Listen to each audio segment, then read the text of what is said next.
What's up, y'all? You are tuned into the latest episode of Point of View. This episode is going to be all about dating, marriages, relationships. So let's just jump right into it. Did y'all know that amongst Black couples, we have the lowest marriage rates and the highest divorce rates at 30%? Statistics say 30%. And among those 30%, 70% of women actually initiate those divorces. Ooh. Yeah, it's insane. So how do we feel about these stats? Do we think, you know, it's like, that doesn't sound right? Or is it like we expected this? Honestly. It don't sound right. Really? No, it don't sound right. Not to me. I don't feel like it sound right. For real. The part that doesn't sound right to me, I get the statistics and I believe it, but the part that doesn't sound right to me is that 70% of women are initiating the divorce rates. That's hard for me to believe because women typically in relationships take and take and take as far as like take what's being put onto us and they'll stay and stay and stay and stay and stay. Like I notice even in, you know, just people that I know, people that I've come in contact with, you know, just life, it seems that in relationships, women are always the one that are forgiving, you know, and we hear men say all the time, oh, like they wouldn't stand for this and all that. So I feel like if it is 70% of women that are initiating it, it's sad to think that they're probably leaving after they already been left. Maybe they're the one formally filing, Right. but they've been left. Right. No, I believe it completely on both ends. I do know for a fact that unfortunately, Black couples are not getting married, and then also I do believe that this percentage of women are initiating them, not only because they're doing it professionally. I believe it is because after a while they're staying until they can't no more. Yeah. And then a lot of men, that's why you see a lot of men coming in after and try and play catch up. Now you want to do better. Now you want to be a better dad. Now you want to be a better husband. No, when Black women are done, they're done for real. Yeah. Yeah, but that's what I said too. I mean, it's the same thing low key because they're still taking and taking and taking. Yeah. And at the point where it's the 70%, they've way been left anyways. You know what I'm saying? Mentally. Exactly. Yeah. But, you know, I also feel like it's so sad, even when you think about it, like some of the factors, like even economically, like financially, we make less than even our white counterparts, 30% less, you know? Yeah. So being that our divorce rates are 30%, I wonder how that gap, you know, or deficit can be filled if we were making more money because a lot of divorces are ending for financial reasons. Yeah. You know what I'm saying? So you're making less, so then the household is not making enough. Now you have issues with your wife or issues with your husband and you want to divorce because financially you guys cannot figure it out when we are severely underpaid. Yeah, I think there's more factors to it. I so believe these stats. It's not surprising to me at all. And I so believe the woman thing because typically men like let things ride out. Women, we kind of tackle things head on, you know? So even if a couple has separated, I feel like the woman would probably get to the court before the guy. The guy would be dragging his feet, you know? Yeah.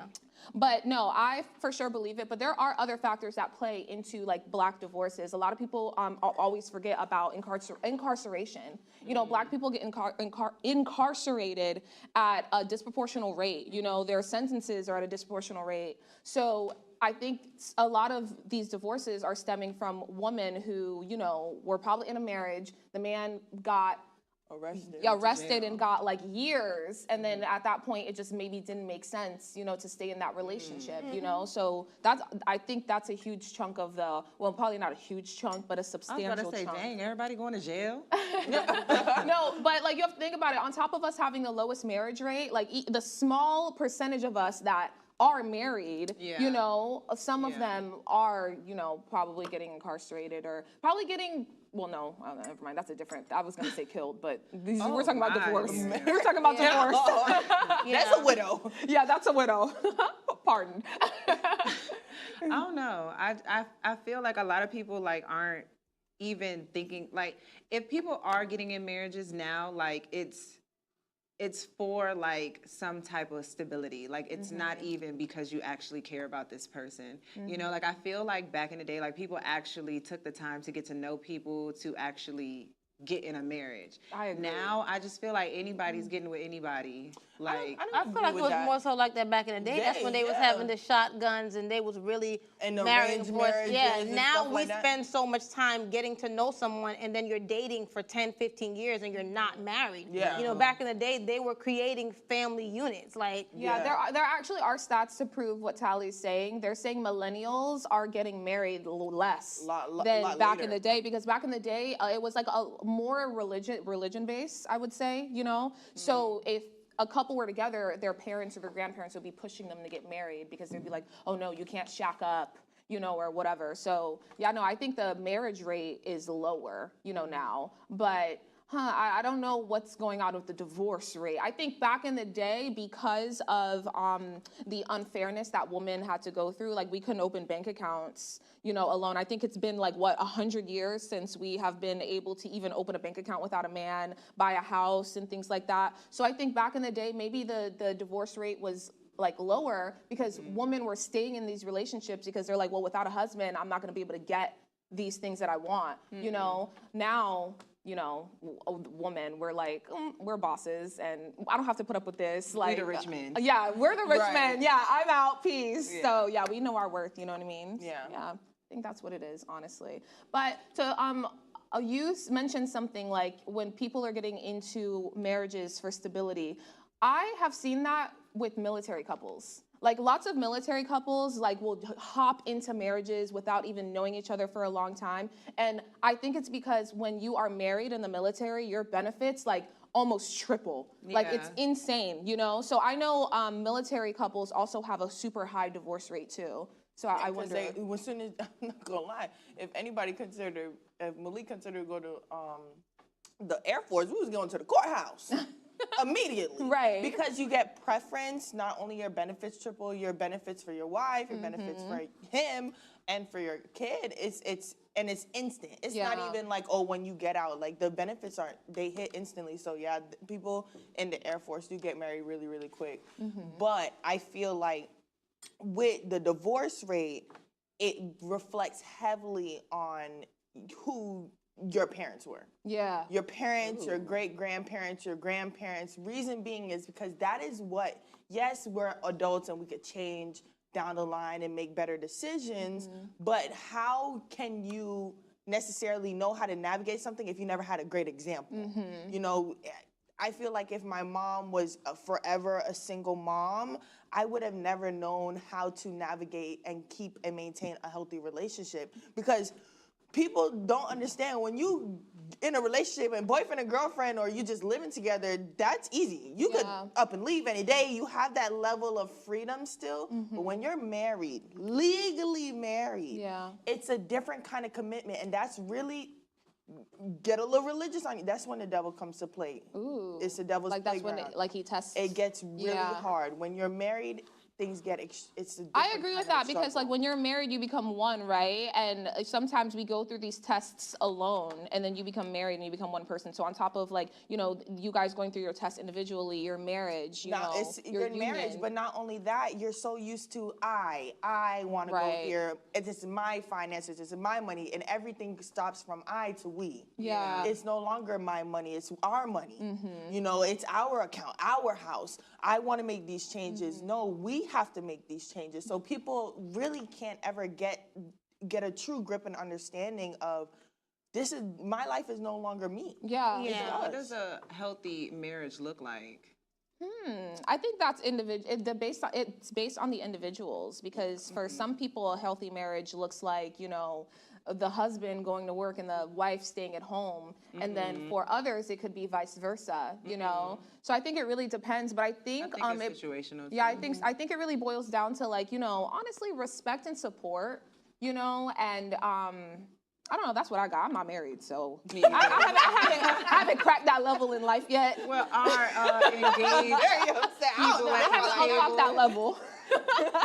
our engaged women at the table, what is a healthy marriage to you guys? Like, what does that look like? Look at that. Oh no, Answer quickly.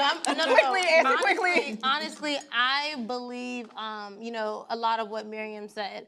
You know, I do also believe that it is about being one, being equally yoked, you know, and I think that that is like the foundation of having, you know, a healthy marriage and having something long-term. And I feel like that is another reason why a lot of marriages don't work, because people are, now we're in a time where you think because someone likes the same music as you or has the same goals as you, that you guys are compatible, you know what I'm saying? But fundamentally, it's a cracked foundation because you don't believe and really want the same things out of life other than, you know, your successes of what you want for that moment. So I feel like, you know, being equally yoked is like the key to a successful marriage. Yeah, I agree with that. I think accepting and loving one another throughout y'all growth, because who I married in year 1 is not who I continue to choose to be married to in year 5, year 3.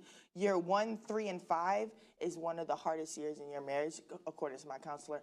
Is one of the hardest years in your marriage, and I have to choose every day to love that person. Love Malik, let's be specific, love Malik as he grows from year 1, as he grows year 3 and year 5, and move forward. I have to choose that this is a person I want to spend my life with. That is a healthy marriage, because it's going to get hard. That's true, because a lot of people who I know who are going through divorces, they always say, oh, like, he or she changed. And it's like, yeah, we're human. You changed too. We're supposed to, you changed too, you know, but you probably just don't want to admit it. But we all change, you know, throughout life. We were all going through experiences, and we're not going to be the same person you met day 1 at the club or in a restaurant. And hopefully we grow. Yeah, honestly. People want this spark 25-8. The spark is gonna die real quick. Yeah. But are you willing if you're not constantly igniting it, it's gonna die. But you have to constantly want to date one another and try, and it's a conscious and intentional effort every day. To be with that person. Yeah, I absolutely agree with that. Choose them. Yes. Love is not a feeling, it's a choice. It is. It is. Sometimes it be a feeling too. But you guys, we have to take a short break. Don't go anywhere. You're watching POV.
Welcome back, and if you're just now tuning in, you're watching POV. So we're back with more relationship and love talk. So how do you guys know when it's time to settle down in a relationship or move on? Because there are people out there who stay in relationships that no longer serve them, right? Sometimes it may be fear of the unknown. Well, before we continue this discussion, let's take a look at this young lady's take. A lot of people are in relationships because they can't afford a rent on their own. A lot of people are in relationships because they don't want to fall asleep by themselves at night. A lot of people are in relationships because their mom or dad tell them that they're getting too old. A lot of people are in relationships for the wrong reason. And the truth is, when you get to a space where you love you enough to get rid of the noise that comes from outside of you, the people, the places, the things, the biases, the societal norms, when you get outside of all of that, now you can powerfully choose. A lot of people are in I completely agree with her. 100%. Honestly, yeah, I know I've said this a lot, but in my previous relationship, I stayed for a really long time because that he was paying a lot of my bills. You know what I mean? Stability. Yeah, it was stability. Not saying it started from that. It certainly didn't start, but I did let it get to a point where I was like almost 100% dependent. Yeah. So when I wasn't happy anymore, I was like, oh my goodness, I can't just leave because then I'll also be homeless. So I had to stay in this unhappy environment up until I could leave. I know it's not the best thing, but it was. I was in a place where I had to survive. I'm out. So yeah, You're doing good. You're But doing way better. Right. But I was one of those people that she is talking about who were in a relationship to pay rent or something like that. Right. And you know what? I was thinking about also another, point going on with what she said is like, I was talking the other day about this post that I made and it went viral on social media with me asking my son to do chores, and a lot of kids are commenting on it and they're saying like, oh, we go to school, we do this, we don't have to do anything. And I feel like that is what is honestly happening in a lot of homes in America right now. People are, depending on their kids to go to the league or to do different things or to have a future, and so they're not making them do any of the things that are necessary to be successful individuals, to be able to stand on their own, or also to be an asset in a relationship or have freedom to choose. And I feel like because we aren't equipping our kids sometimes with those tools, then they also get in relationships, and now they're having to stay with someone because they can't do their own laundry or they like cook food but they can't make their own meal. You know what I'm saying? So there's so many things that people stay and pick and settle for because they're just not equipped to do it on their own. Yeah, That's why really true. it's gonna sound so bad. I was happy my mom was a single mom for a little bit because she showed me you can do it on your own. Yeah. It's nice to have a partner and it's a beautiful thing, but it's okay if there's a season where you must be alone. Yeah. It's okay to go through that season. She taught me by the time I went to college, I was cooking for my homeboys and my friends. Right. I was cooking and I Right. just got here. You have Y'all was some here survival before me. skills. Yeah. I learned that at the end of the day, I'm gonna be okay. Right.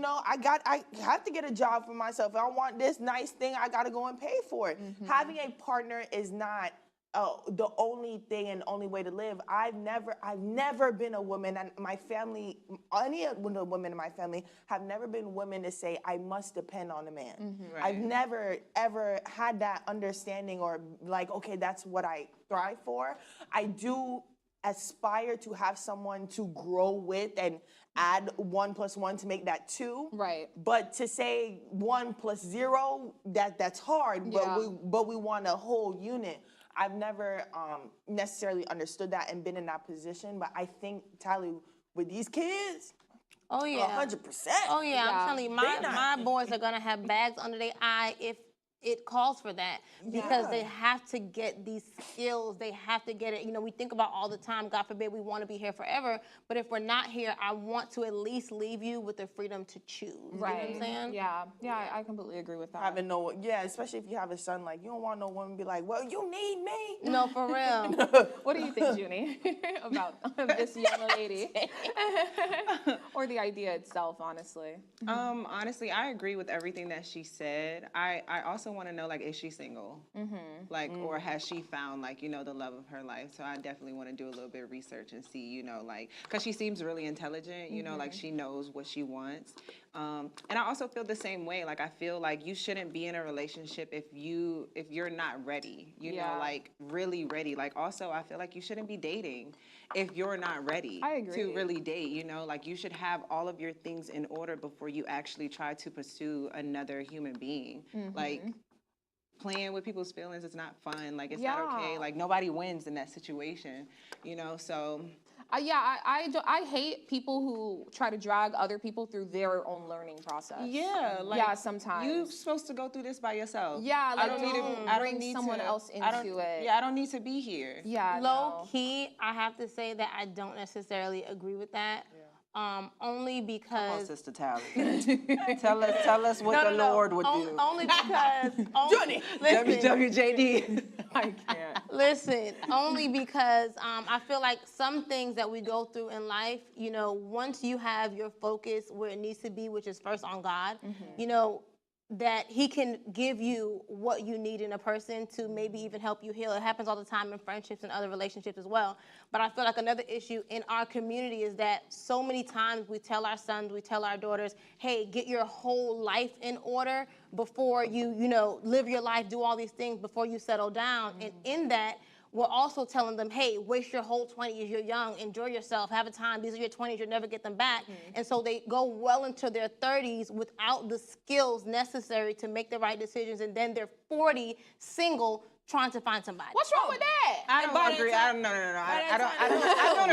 don't agree with that at all. I feel like as your I don't have kids, but I would not tell my kids like hurry up, be in a relationship or date everybody that you can date. Like I wouldn't say that to my kids. I would want my kids to naturally experience things. Like I'm not gonna tell them like, oh, it's bad for you to be single and 40 years old. I'm not gonna tell them that, you know what I'm saying? Because what if my child or whoever I'm telling this advice to ends up with the wrong person? Yeah. And then they're stuck there in this relationship where they're not really in love, they don't really care for this person, and they're just there for all the wrong reasons. Or what if they're asexual? Like, you know, those are basically people who actually have, I know someone who is this, like they feel like they're this. They have no interest in being with anyone. Yeah. You know, like they are perfectly content going their whole life. They are a butterfly in the universe. Yeah, they have, like, so to project that onto, like, I'm not gonna say to project that, maybe let them know, but to say like, oh, you're single in your 40s, I don't think that's like, that's not a bad thing. I believe that God created us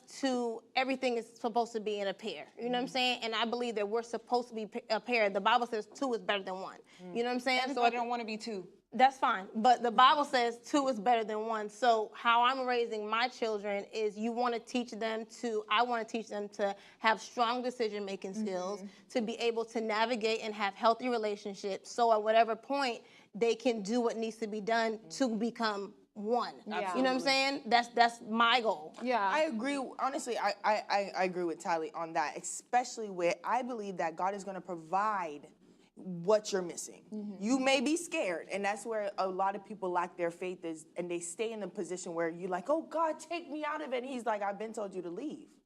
Now you're asking for something and not willing to obey, and now because you're staying in this position, the door is not always going to be forever open. Yes, what's meant for you will be for you, and no one can take it, but you still have to trust in God and understand that what is meant for me, and God will always provide for me. That's 1. 2, with the kids thing, let's flip the script. You're not gonna push them to be in a relationship, but sometimes, like for example, Malik, there are kids that are one and done. That's found, that waited until like Malik and I'm his first girlfriend, I'm his last. First and last, but with that, it's okay to, you know, we've heard a lot, oh, you're so young, why tie yourself down, do this, but why not? Why are you pushing me to be out in the street? Okay, if that's the case, then why is it also bad to be, you know what I mean? Like, okay, I don't want to like seem as if I'm also saying like you shouldn't teach your kids how to be in a healthy relationship. I so agree with that. Yeah. But I feel like saying being single at 40, no. I feel like that, you know, because there are so many people who have went through that and their partners have died and they don't see themselves with anyone else ever again. No, that's fine. You know what but what we're talking about is like, you know, if that was the masses. So for it to be something where most people are single at 40, I mean, we're already in a decline with birth rates here. We are. You know, That's exactly. But we got too many people anyway, so. Shoot, my grocery bills are too high, okay? Sometimes, Dang, sometimes. there's too many people eating up all the food. Right. And even though you don't see a problem being single at 40, do you want to be single at 40? I Tell don't the want to be truth. single at 40, but I also I've interacted with people who are older and are content. You know what I mean? Until they being get too alone. old. And If then that they was don't my want fate, if that was my fate to be single at 40, I would happily be single at 40. No, I Really don't and believe that. truly. People say I'm happy They might and be. really don't be happy. I'm not saying I want if that for me. If that was my fate and I've decided, or not decided, but that's just what it happened to be, then that's just what it is. Like, there are plenty of beautiful 40-year-old women who are single right now in the world. And I can sure attest that I'm pretty sure most of them would love to be in a relationship. Yes, but And I maybe also rightfully wouldn't want so. them to like. I also wouldn't want to throw out that message saying it's also a bad thing and That like they're you have single. to hop in a relationship. Yeah. Oh no, we're not saying that. But Yeah, at the no. same time, essentially, the reality is you don't want to be single at 40 because then that lowers Y'all your rate saying it like 40 is significantly. old? It's 40 not is about it's not old, about but you 40. We're cannot- saying you it's don't hard to have most a people child don't at that want to be point. single forever. You know what I'm saying? You want to have companionship. That's the whole idea of life. If it wasn't, we wouldn't be out here even trying to make that's friends. not Be the by whole yourself idea then. of life. It is It's though. not. Okay. It's not. That is your journey, Tally. That's not everybody's journey. After you be with your friends every day, it's not giving alone. Well, this is clearly a topic we will for sure have to visit another day. But you guys, we are running out of time. Catch us back here tomorrow here at Afro TV. Bye.